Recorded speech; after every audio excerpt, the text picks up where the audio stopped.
Today's episode is not an easy one to record, but it's an important one. It's an episode about rejection. Not the kind we experience once or twice in life, but the kind that happens over and over again, especially from people who are meant to love us.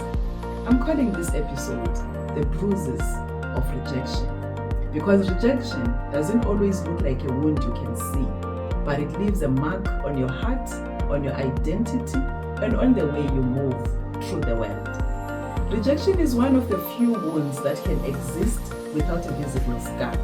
Many people listening today may have experienced rejection without even calling it rejection. It may have looked like being ignored when you needed comfort, having your achievements overlooked, being compared to others, feeling unwanted in your own family, being abandoned by someone you trusted, or loving people who did not love you back. The pain of rejection isn't always about what happened. Sometimes it's about what never happened. The love you never received, the protection you never got, the affirmation you desperately needed, the feeling of belonging you spent years searching for. Because rejection does not just break your heart, it can shape the way you see yourself, you see relationships, and you even see God. Welcome to another episode of Conversations That Matter, a space where we have real, honest, and life-changing conversations about faith, pain, healing, and purpose. My name is Nwabisa Kancho. For as long as I can remember, or even before I could remember, rejection has been part of my story. You will remember on one of our last episodes when I told a story about my father leaving when I was just 3 months old. Before I could even form words or even understand love, there was already absence. And sometimes the first rejection in your life becomes the lens through which you see everything else. At the age of 10, my life shifted in a way no child should ever have to experience. I went through something deeply painful, something that no child deserves. But what hurt just as much, if not more, was not being protected and not being chosen. There are moments in life when you need someone to stand up for you, and when they don't, that silence feels like rejection. And that kind of rejection doesn't just hurt, it settles deep inside you. Maybe your story doesn't look like mine.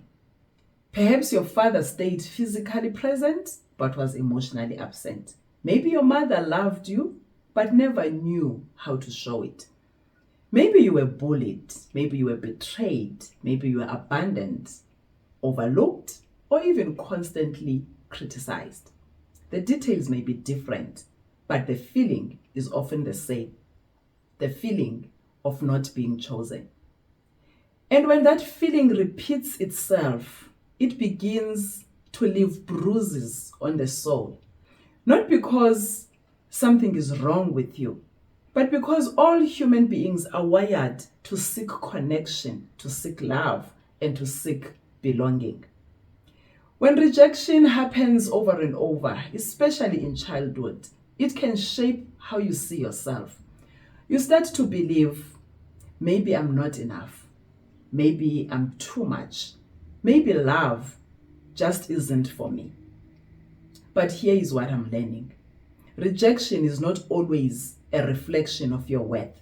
Sometimes it's a reflection of others' brokenness, their limitations, and their inability to love. What happened to me was not because I was unworthy of love. It happened because I was surrounded by people who did not know how to love me the way I deserved. And that's the painful truth. Many of us think rejection stays in the past, but rejection has a way of following us into adulthood. It can influence how we love, it can influence how we trust, it can influence how we communicate, or even how we see ourselves. Sometimes the child who felt unwanted becomes the adult who constantly seeks validation. Sometimes the child who felt abandoned becomes the adult who fears being left.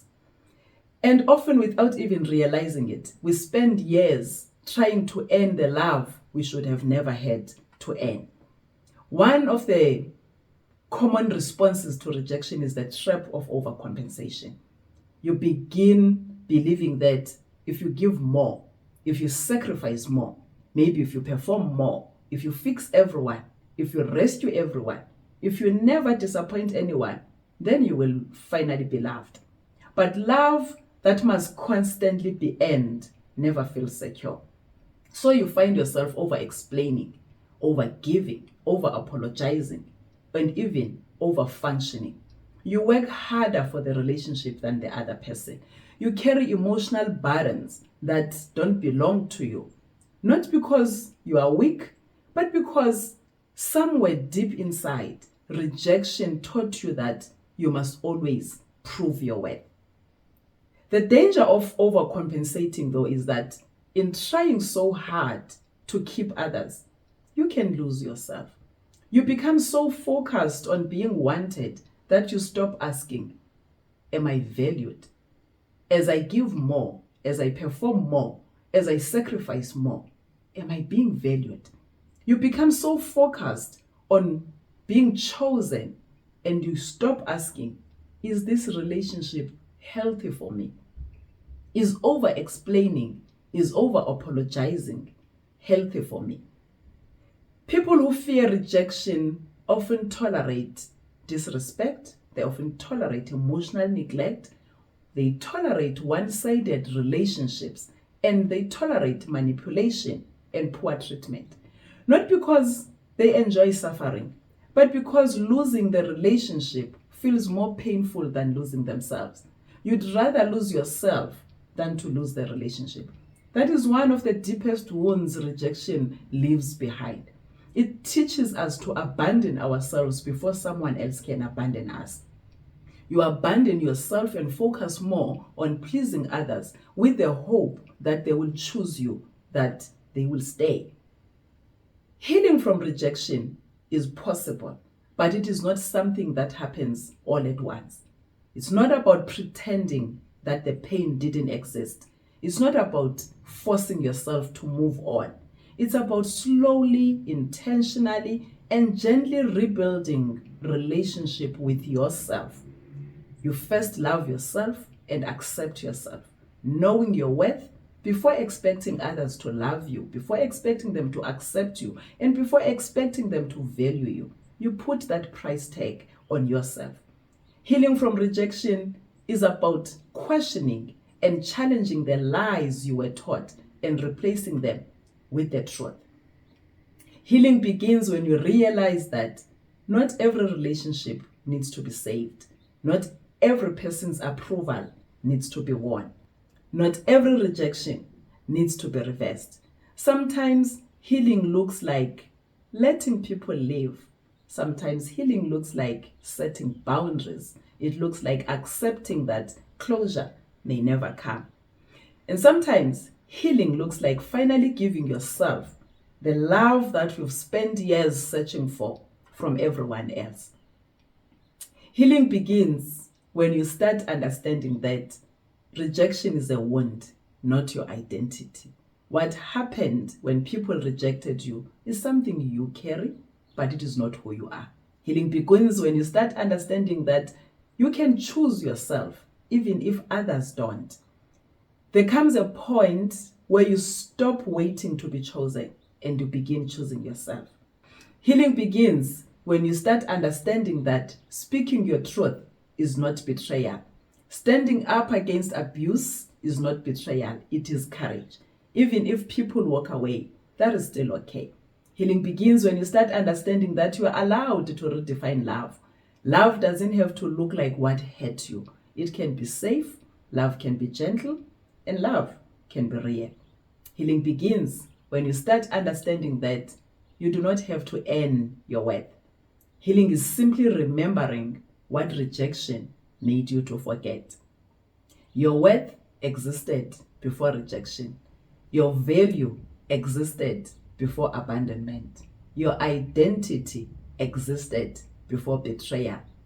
You do not become valuable when someone finally chooses you. You were valuable all along. And maybe that's the message someone listening today needs the most. You do not have to spend the rest of your life auditioning for love.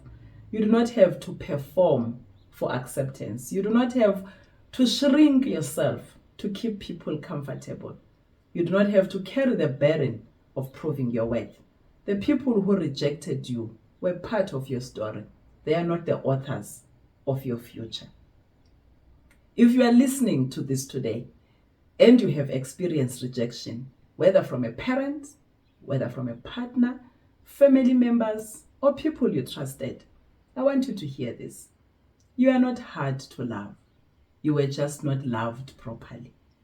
Those are two very different things. Your story does not end with rejection. It does not end with pain. There's still room for healing. There is still room for peace. And there is still room for you to build a life that feels safe and a life that feels whole. If rejection has bruised you, let healing be your rebellion. Let choosing yourself be your healing. Let setting boundaries be your healing. If rejection has bruised you, let speaking your truth be your healing. Let believing you are worthy of love be your healing. Because the greatest victory is not getting everyone else to choose you. The greatest victory is finally you choosing yourself. Thank you for holding space with me again on this episode of Conversations That Matter. If this message resonates with you, please like, share with someone who might need it, and subscribe to our channel so that together we can continue having conversations that bring healing, conversations that bring hope and transformation. You are not defined by who rejected you. You are defined by the strength it took to survive and the courage it takes to heal. Until next time, stay grounded in faith and keep choosing healing.